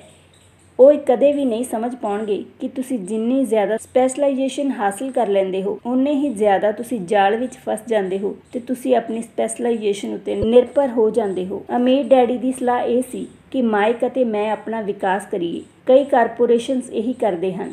ਉਹ ਬਿਜ਼ਨਸ ਸਕੂਲ ਦੇ ਕਿਸੇ ਵੀ ਯੰਗ ਟੈਲੈਂਟਡ ਸਟੂਡੈਂਟ ਨੂੰ ਚੁਣ ਲੈਂਦੇ ਹਨ ਤੇ ਫਿਰ ਉਸਨੂੰ ਇਸ ਤਰ੍ਹਾਂ ਡਿਵੈਲਪ ਕਰਦੇ ਹਨ ਤਾਂ ਕਿ ਇੱਕ ਦਿਨ ਉਹ ਕੰਪਨੀ ਦੀ ਜ਼ਿੰਮੇਵਾਰੀ ਸੰਭਾਲ ਸਕੇ ਅਤੇ ਟੈਲੈਂਟਡ ਨੌਜਵਾਨ ਵਰਕਰ ਕਿਸੇ ਇੱਕ ਡਿਪਾਰਟਮੈਂਟ ਵਿੱਚ ਐਕਸਪਰਟ ਨਹੀਂ ਹੁੰਦੇ। ਉਹ ਬਿਜ਼ਨਸ ਸਿਸਟਮ ਦੇ ਸਾਰੇ ਪਹਿਲੂਆਂ ਦੀ ਜਾਣਕਾਰੀ ਲੈਣ ਲਈ ਇਸ ਡਿਪਾਰਟਮੈਂਟ ਤੋਂ ਉਸ ਡਿਪਾਰਟਮੈਂਟ ਤੱਕ ਕੰਮ ਕਰਨਾ ਸਿੱਖਦੇ ਹਨ। ਅਮੀਰ ਲੋਕ ਆਮ ਕਰਕੇ ਆਪਣੇ ਬੱਚਿਆਂ ਜਾਂ ਦੂਜਿਆਂ ਦੇ ਬੱਚਿਆਂ ਨੂੰ ਇੰਝ ਹੀ ਡਿਵੈਲਪ ਕਰਦੇ ਹਨ। ਇੰਝ ਕਰਨ ਨਾਲ ਉਹਨਾਂ ਦੇ ਬੱਚਿਆਂ ਨੂੰ ਬਿਜ਼ਨਸ ਦਾ ਸਾਰਾ ਪ੍ਰੋਸੈਸ ਚੰਗੀ ਤਰ੍ਹਾਂ ਸਮਝ ਆ ਜਾਂਦਾ ਹੈ ਤੇ ਉਹ ਇਹ ਵੀ ਸਮਝ ਜਾਂਦੇ ਹਨ ਕਿ ਕਿਵੇਂ ਵੱਖ-ਵੱਖ ਡਿਪਾਰਟਮੈਂਟਸ ਦੇ ਵਿੱਚ ਤਾਲਮੇਲ ਹੁੰਦਾ ਹੈ। ਸੈਕਿੰਡ ਵਰਲਡ ਵਾਰ ਦੀ ਜਨਰੇਸ਼ਨ ਅੰਦਰ ਇੱਕ ਕੰਪਨੀ ਤੋਂ ਦੂਜੀ ਕੰਪਨੀ ਵਿੱਚ ਜਾਣਾ ਮਾੜਾ ਸਮਝਿਆ ਜਾਂਦਾ ਸੀ। ਅੱਜ ਇਸ ਨੂੰ ਸਮਾਰਟ ਸਮਝਿਆ ਜਾਂਦਾ ਹੈ ਕਿਉਂਕਿ ਲੋਕ ਜ਼ਿਆਦਾ ਸਪੈਸ਼ਲਾਈਜੇਸ਼ਨ ਹਾਸਿਲ ਕਰਨ ਦੀ ਬਜਾਏ ਇੱਕ ਕੰਪਨੀ ਨੂੰ ਬਦਲ ਕੇ ਦੂਜੀ ਕੰਪਨੀ 'ਚ ਜਾਣਾ ਪਸੰਦ ਕਰਦੇ ਹਨ। ਤਾਂ ਕਿਉਂ ਨਾ ਕਮਾਉਣ ਦੀ ਬਜਾਏ ਸਿੱਖਣ ਉੱਤੇ ਧਿਆਨ ਕੇਂਦਰਿਤ ਕੀਤਾ ਜਾਵੇ। ਘੱਟ ਸਮੇਂ 'ਚ ਹੋ ਸਕਦਾ ਹੈ ਕਿ ਤੁਹਾਡੀ ਆਮਦਨ ਘੱਟ ਹੋਵੇ, ਪਰ ਲੰਬੇ ਸਮੇਂ 'ਚ ਤੁਹਾਨੂੰ ਇਸ ਨਾਲ ਬਹੁਤ ਜ਼ਿਆਦਾ ਫਾਇਦਾ ਹੋਵੇਗਾ। ਸਫਲਤਾ ਦੇ ਵਾਸਤੇ ਮੁੱਖ ਤੌਰ ਉੱਤੇ ਜਿਨ੍ਹਾਂ ਮੈਨੇਜਮੈਂਟ ਸਕਿੱਲਸ ਦੀ ਲੋੜ ਹੁੰਦੀ ਹੈ ਉਹ ਹਨ cash flow management, system management, ਤੁਹਾਨੂੰ ਤੇ ਤੁਹਾਡੇ ਪਰਿਵਾਰ ਦੇ ਸਮੇਂ ਨੂੰ ਮਿਲਾ ਕੇ। ਨੰਬਰ 3 ਹੈ ਲੋਕਾਂ ਦਾ ਮੈਨੇਜਮੈਂਟ। ਸਾਰਿਆਂ ਤੋਂ ਇੰਪੋਰਟੈਂਟ ਸਕਿੱਲ ਹੈ ਸੇਲਸ ਤੇ ਮਾਰਕੀਟਿੰਗ ਦੀ ਸਮਝ। ਸੇਲਸ ਯਾਨੀ ਕਿ ਵੇਚਣ ਦੀ ਯੋਗਤਾ ਹੀ ਨਿੱਜੀ ਸਫਲਤਾ ਦੀ ਚਾਬੀ ਹੈ। ਇਸ ਲਈ ਤੁਹਾਨੂੰ ਦੂਜੇ ਆਦਮੀ ਨਾਲ ਕਮਿਊਨੀਕੇਸ਼ਨ ਕਰਨ 'ਚ ਮਾਹਿਰ ਹੋਣਾ ਚਾਹੀਦਾ ਹੈ, ਚਾਹੇ ਉਹ ਤੁਹਾਡਾ ਗਾਹਕ ਹੋਵੇ, ਵਰਕਰ ਹੋਵੇ, ਬੌਸ ਹੋਵੇ, ਪਤਨੀ ਹੋਵੇ ਜਾਂ ਬੱਚੇ। ਕਮਿਊਨੀਕੇਸ਼ਨ ਸਕਿੱਲ ਜਿਵੇਂ ਲਿਖਣਾ, ਬੋਲਣਾ ਤੇ ਸੌਦੇਬਾਜ਼ੀ ਕਰਨਾ ਸਫਲ ਜੀਵਨ ਦੇ ਲਈ ਬਹੁਤ ਲੋੜੀਂਦੇ ਹਨ। ਇਹ ਇਹੋ ਜਿਹੀ ਕਲਾ ਹੈ ਜਿਸ ਉੱਤੇ ਮੈਂ ਲਗਾਤਾਰ ਮਿਹਨਤ ਕਰਦਾ ਹਾਂ ਤੇ ਆਪਣੇ ਗਿਆਨ ਨੂੰ ਵਧਾਉਣ ਲਈ ਕੋਰਸਿਸ 'ਚ ਭਾਗ ਲੈਂਦਾ ਹਾਂ ਜਾਂ ਐਜੂਕੇਸ਼ਨਲ ਟੇਪ ਖਰੀਦਦਾ ਰਹਿੰਦਾ ਹਾਂ। ਜਿਵੇਂ ਕਿ ਮੈਂ ਦੱਸਿਆ, ਮੇਰੇ ਪੜ੍ਹੇ ਲਿਖੇ ਡੈਡੀ ਨੇ ਜਿੰਨੀ ਮਿਹਨਤ ਕੀਤੀ ਉਹ ਉਨੇ ਹੀ ਕਾਬਿਲ ਬਣੇ। ਉਹਨਾਂ ਨੇ ਜਿੰਨੀਆਂ ਜ਼ਿਆਦਾ ਐਕਸਪਰਟਿਜ਼ ਹਾਸਿਲ ਕੀਤੀਆਂ ਉਹ ਉਨੇ ਹੀ ਜ਼ਿਆਦਾ ਫਸਦੇ ਚਲੇ ਗਏ। ਹਾਲਾਂਕਿ ਉਹਨਾਂ ਦੀ ਤਨਖਾਹ ਵਧੀ, ਪਰ ਉਹਨਾਂ ਦੇ ਆਪਸ਼ਨਸ ਘੱਟ ਹੁੰਦੇ ਚਲੇ ਗਏ। ਜਦੋਂ ਉਹਨਾਂ ਨੂੰ ਸਰਕਾਰੀ ਨੌਕਰੀ ਤੋਂ ਹਟਾ ਦਿੱਤਾ ਗਿਆ ਤਦੋਂ ਉਹਨਾਂ ਨੂੰ ਪਤਾ ਚੱਲਿਆ ਕਿ ਉਹ ਬਿਜ਼ਨਸ ਦੇ ਨਜ਼ਰੀਏ ਨਾਲ ਕਿੰਨੇ ਰਿਸਕ ਵਿੱਚ ਸਨ। ਇਹ ਤਾਂ ਉਸੇ ਤਰ੍ਹਾਂ ਦਾ ਮਾਮਲਾ ਹੋ ਗਿਆ ਜਿਵੇਂ ਪ੍ਰੋਫੈਸ਼ਨਲ ਐਥਲੀਟਸ ਨੂੰ ਅਚਨਚੇਤ ਸੱਟ ਲੱਗ ਜਾਵੇ ਜਾਂ ਉਹ ਖੇਡਣ ਲਈ ਜ਼ਿਆਦਾ ਬੁੱਢਾ ਹੋ ਜਾਵੇ। ਉਹਨਾਂ ਦੀਆਂ ਉੱਚੀਆਂ ਤਨਖਾਹਾਂ ਵਾਲੀ ਸਥਿਤੀ ਚਲੀ ਜਾਂਦੀ ਹੈ ਤੇ ਉਹ ਆਪਣੀ ਸੀਮਤ ਸਕਿੱਲ ਦੇ ਸਹਾਰੇ ਜੀਵਨ ਬਤੀਤ ਕਰਦੇ ਹਨ। ਮੈਂ ਸੋਚਦਾ ਹਾਂ ਕਿ ਇਸ ਲਈ ਮੇਰੇ ਪੜ੍ਹੇ ਲਿਖੇ ਡੈਡੀ ਬਾਅਦ ਵਿੱਚ ਯੂਨੀਅਨਾਂ ਦੇ ਇੰਨੇ ਸਮਰਥਕ ਬਣ ਗਏ ਸਨ। ਉਹਨਾਂ ਨੇ ਇਹ ਮਹਿਸੂਸ ਕਰ ਲਿਆ ਸੀ ਕਿ ਯੂਨੀਅਨ ਦੇ ਕਾਰਨ ਉਹਨਾਂ ਨੂੰ ਕਿੰਨਾ ਜ਼ਿਆਦਾ ਫਾਇਦਾ ਮਿਲਿਆ ਹੋਣਾ ਸੀ। ਅਮੀਰ ਡੈਡੀ ਮਾਈਕ ਤੇ ਮੈਨੂੰ ਸਾਰੀਆਂ ਚੀਜ਼ਾਂ ਬਾਰੇ ਥੋੜੀ ਜਾਣਕਾਰੀ ਰੱਖਣ ਲਈ ਪ੍ਰੇਰਿਤ ਕਰਿਆ ਕਰਦੇ ਸਨ। ਉਹ ਸਾਨੂੰ ਇਹੋ ਜਿਹੇ ਲੋਕਾਂ ਨਾਲ ਕੰਮ ਕਰਨ ਲਈ ਹੱਲਾਸ਼ੇਰੀ ਦਿਆ ਕਰਦੇ ਸਨ ਜਿਹੜੇ ਸਾਡੇ ਕੋਲੋਂ ਜ਼ਿਆਦਾ ਸਮਾਰਟ ਸਨ, ਅਤੇ ਉਹ ਸਾਡੇ ਤੋਂ ਵੀ ਇਹੀ ਚਾਹੁੰਦੇ ਸਨ ਕਿ ਅਸੀਂ ਸਮਾਰਟ ਲੋਕਾਂ ਕੋਲੋਂ ਇੱਕ ਟੀਮ ਦੀ ਤਰ੍ਹਾਂ ਕੰਮ ਕਰਵਾਈਏ। ਅੱਜ ਇਸ ਨੂੰ ਕੋਆਰਡੀਨੇਸ਼ਨ ਆਫ ਪ੍ਰੋਫੈਸ਼ਨਲ ਸਪੈਸ਼ਲਾਈਜੇਸ਼ਨ ਕਿਹਾ ਜਾਵੇਗਾ।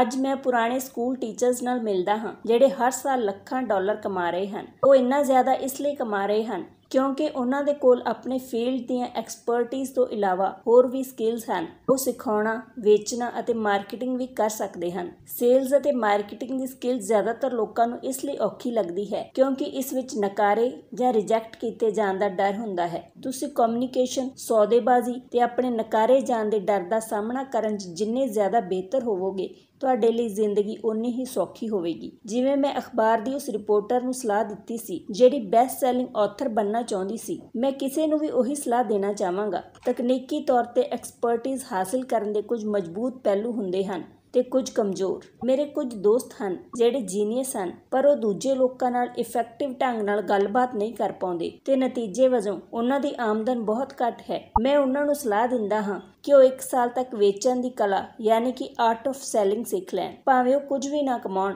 ਪਰ ਉਹਨਾਂ ਦੀ ਕਮਿਊਨੀਕੇਸ਼ਨ ਸਕਿੱਲ ਸੁਧਰ ਜਾਵੇਗੀ ਤੇ ਇਹ ਅਨਮੋਲ ਹੈ। ਚੰਗਾ ਸਿਖਾਉਣ, ਵੇਚਣ ਅਤੇ ਮਾਰਕੀਟਿੰਗ ਕਰਨ ਵਾਲੇ ਵਿਅਕਤੀ ਹੋਣ ਦੇ ਇਲਾਵਾ ਸਾਨੂੰ ਚੰਗੇ ਟੀਚਰ ਤੇ ਵਿਦਿਆਰਥੀ ਹੋਣ ਦੀ ਵੀ ਲੋੜ ਹੈ। ਦਰਅਸਲ ਅਮੀਰ ਹੋਣ ਦੇ ਲਈ ਤੁਹਾਡੇ 'ਚ ਲੈਣ ਨਾਲੋਂ ਦੇਣ ਦੀ ਵੀ ਕਾਬਲੀਅਤ ਹੋਣੀ ਚਾਹੀਦੀ ਹੈ। ਆਰਥਿਕ ਜਾਂ ਪ੍ਰੋਫੈਸ਼ਨਲ ਸੰਘਰਸ਼ ਦੇ ਮਾਮਲਿਆਂ 'ਚ ਦੇਣ ਤੇ ਲੈਣ ਦੀ ਬਹੁਤ ਕਰਕੇ ਕਮੀਆਂ ਦੇਖੀਆਂ ਗਈਆਂ ਹਨ। ਮੈਂ ਇਹੋ ਜਿਹੇ ਕਾਫੀ ਲੋਕਾਂ ਨੂੰ ਜਾਣਦਾ ਹਾਂ ਜਿਹੜੇ ਸਿਰਫ ਇਸ ਲਈ ਗਰੀਬ ਹਨ ਕਿਉਂਕਿ ਉਹ ਨਾ ਤਾਂ ਚੰਗੇ ਵਿਦਿਆਰਥੀ ਸਨ ਅਤੇ ਨਾ ਹੀ ਚੰਗੇ ਟੀਚਰ। ਮੇਰੇ ਦੋਵੇਂ ਡੈਡੀ ਦਿਆਲੂ ਸਨ। ਦੋਵਾਂ ਨੇ ਪਹਿਲਾਂ ਦੇਣ ਦੇ ਸਿਧਾਂਤ ਦਾ ਪਾਲਣ ਕੀਤਾ। ਸਿੱਖਿਆ ਦੇਣਾ ਉਹਨਾਂ ਵਾਸਤੇ ਦੇਣ ਦਾ ਇੱਕ ਤਰੀਕਾ ਸੀ। ਜਿੰਨਾ ਜ਼ਿਆਦਾ ਉਹਨਾਂ ਨੇ ਦਿੱਤਾ, ਉਨਾ ਹੀ ਉਹਨਾਂ ਨੂੰ ਮਿਲਿਆ। ਪੈਸੇ ਦੇਣ ਦੇ ਮਾਮਲੇ 'ਚ ਜ਼ਰੂਰ ਉਹਨਾਂ ਦੋਨਾਂ ਵਿੱਚ ਅੰਤਰ ਸੀ। ਮੇਰੇ ਅਮੀਰ ਡੈਡੀ ਨੇ ਬਹੁਤ ਸਾਰਾ ਪੈਸਾ ਦਾਨ ਦਿੱਤਾ। ਉਹਨਾਂ ਨੇ ਆਪਣੇ ਚਰਚ, ਸਮਾਜ ਸੇਵੀ ਸੰਸਥਾਵਾਂ ਤੇ ਫਾਊਂਡੇਸ਼ਨ ਨੂੰ ਵੀ ਦਾਨ ਦਿੱਤਾ। ਉਹ ਜਾਣਦੇ ਸਨ ਕਿ ਪੈਸਾ ਹਾਸਿਲ ਕਰਨ ਲਈ ਪੈਸਾ ਦੇਣਾ ਹੁੰਦਾ ਹੈ। ਪੈਸਾ ਦੇਣਾ ਜ਼ਿਆਦਾਤਰ ਅਮੀਰ ਪਰਿਵਾਰਾਂ ਦਾ ਰਾਜ਼ ਹੈ। ਇਸ ਲਈ ਰਾਕਫੇਲਰ ਫਾਊਂਡੇਸ਼ਨ ਅਤੇ ਫੋਰਡ ਫਾਊਂਡੇਸ਼ਨ ਵਰਗੇ ਆਰਗੇਨਾਈਜੇਸ਼ਨ ਕੰਮ ਕਰ ਰਹੇ ਹਨ। ਇਹ ਆਰਗੇਨਾਈਜੇਸ਼ਨਸ ਉਹਨਾਂ ਦੇ ਐਸੈਟਸ ਨੂੰ ਲੈਂਦੇ ਹਨ, ਉਸ ਨੂੰ ਵਧਾਉਂਦੇ ਹਨ ਅਤੇ ਲਗਾਤਾਰ ਦਿੰਦੇ ਰਹਿੰਦੇ ਹਨ। ਮੇਰੇ ਅਮੀਰ ਡੈਡੀ ਹਮੇਸ਼ਾ ਕਿਹਾ ਕਰਦੇ ਸਨ, ਜਦੋਂ ਮੇਰੇ ਕੋਲ ਵਾਧੂ ਪੈਸਾ ਹੋਵੇਗਾ ਮੈਂ ਉਸ ਨੂੰ ਦਾਨ ਵਿੱਚ ਦੇ ਦੇਵਾਂਗਾ। ਸਮੱਸਿਆ ਇਹ ਸੀ ਕਿ ਉਹਨਾਂ ਦੇ ਕੋਲ ਵਾਧੂ ਪੈਸਾ ਕਦੇ ਨਹੀਂ ਆਇਆ। ਇਸ ਲਈ ਉਹ ਜ਼ਿਆਦਾ ਪੈਸਾ ਕਮਾਉਣ ਵਾਸਤੇ ਜ਼ਿਆਦਾ ਮਿਹਨਤ ਕਰਦੇ ਰਹੇ ਤੇ ਪੈਸੇ ਦੇ ਸਭ ਤੋਂ ਮਹੱਤਵਪੂਰਨ ਅਸੂਲ ਨੂੰ ਭੁੱਲ ਗਏ, ਦਿਓ ਤੇ ਤੁਹਾਨੂੰ ਹੋਰ ਮਿਲ ਜਾਵੇਗਾ। ਇਸ ਦੀ ਬਜਾਏ ਉਹ ਇਹ ਯਕੀਨ ਕਰਦੇ ਰਹੇ, ਲਓ ਅਤੇ ਫਿਰ ਦਿਓ। ਅੰਤ 'ਚ ਮੈਂ ਇਹੀ ਕਹਿਣਾ ਚਾਹੁੰਦਾ ਹਾਂ ਕਿ ਮੇਰੇ ਉੱਤੇ ਦੋਵੇਂ ਡੈਡੀਆਂ ਦੀ ਛਾਪ ਹੈ। ਮੇਰਾ ਇੱਕ ਹਿੱਸਾ ਕੱਟੜ ਪੂੰਜੀਪਤੀ ਦਾ ਹੈ ਜਿਹੜਾ ਪੈਸਿਆਂ ਨਾਲ ਪੈਸਾ ਕਮਾਉਣ ਦੇ ਖੇਡ ਨਾਲ ਪ੍ਰੇਮ ਕਰਦਾ ਹੈ। ਮੇਰਾ ਦੂਜਾ ਹਿੱਸਾ ਇੱਕ ਸਮਾਜਿਕ ਤੌਰ ਤੇ ਜ਼ਿੰਮੇਵਾਰ ਟੀਚਰ ਦਾ ਹੈ ਜੋ ਗਰੀਬਾਂ ਅਤੇ ਅਮੀਰਾਂ ਦੇ ਵਿਚਕਾਰ ਵੱਧਦੇ ਫਾਈਨੈਂਸ਼ੀਅਲ ਗੈਪ ਤੋਂ ਬਹੁਤ ਜ਼ਿਆਦਾ ਫਿਕਰਮੰਦ ਹੈ। ਮੈਂ ਇਸ ਵੱਧਦੇ ਗੈਪ ਵਾਸਤੇ ਮੁੱਢਲੇ ਤੌਰ ਤੇ ਪੁਰਾਣੇ ਸਿੱਖਿਆ ਤੰਤਰ ਨੂੰ ਹੀ ਜ਼ਿੰਮੇਵਾਰ ਸਮਝਦਾ ਹਾਂ। ਦੋਸਤੋ, ਇਹ ਸਨ ਰਾਬਰਟ ਟੀ ਕਿਓਸਾਕੀ ਵੱਲੋਂ ਲਰਨਿੰਗ ਜਰਨੀ ਦੌਰਾਨ ਸਿੱਖੇ ਗਏ 6 ਸਬਕ। ਉਮੀਦ ਹੈ ਤੁਹਾਨੂੰ ਵੀ ਇਸ ਤੋਂ ਕਾਫੀ ਕੁਝ ਸਿੱਖਣ ਲਈ ਮਿਲਿਆ ਹੋਵੇਗਾ। ਤਾਂ ਦੋਸਤੋ, ਤੁਸੀਂ ਅਗਲੀ ਆਡੀਓ ਬੁੱਕ ਕਿਹੜੀ ਚਾਹੁੰਦੇ ਹੋ ਕਮੈਂਟ ਬਾਕਸ 'ਚ ਜ਼ਰੂਰ ਦੱਸਣਾ। ਸਾਨੂੰ ਤੁਹਾਡੇ ਵਡਮੁੱਲੇ ਸੁਝਾਵਾਂ ਦੀ ਉਡੀਕ ਰਹੇਗੀ। ਮਿਲਦੇ ਹਾਂ ਅਗਲੀ ਆਡੀਓ ਦੇ ਨਾਲ। ਤਦ ਤੱਕ ਲਈ ਜ਼ਿੰਦਗੀ ਜ਼ਿੰਦਾਬਾਦ।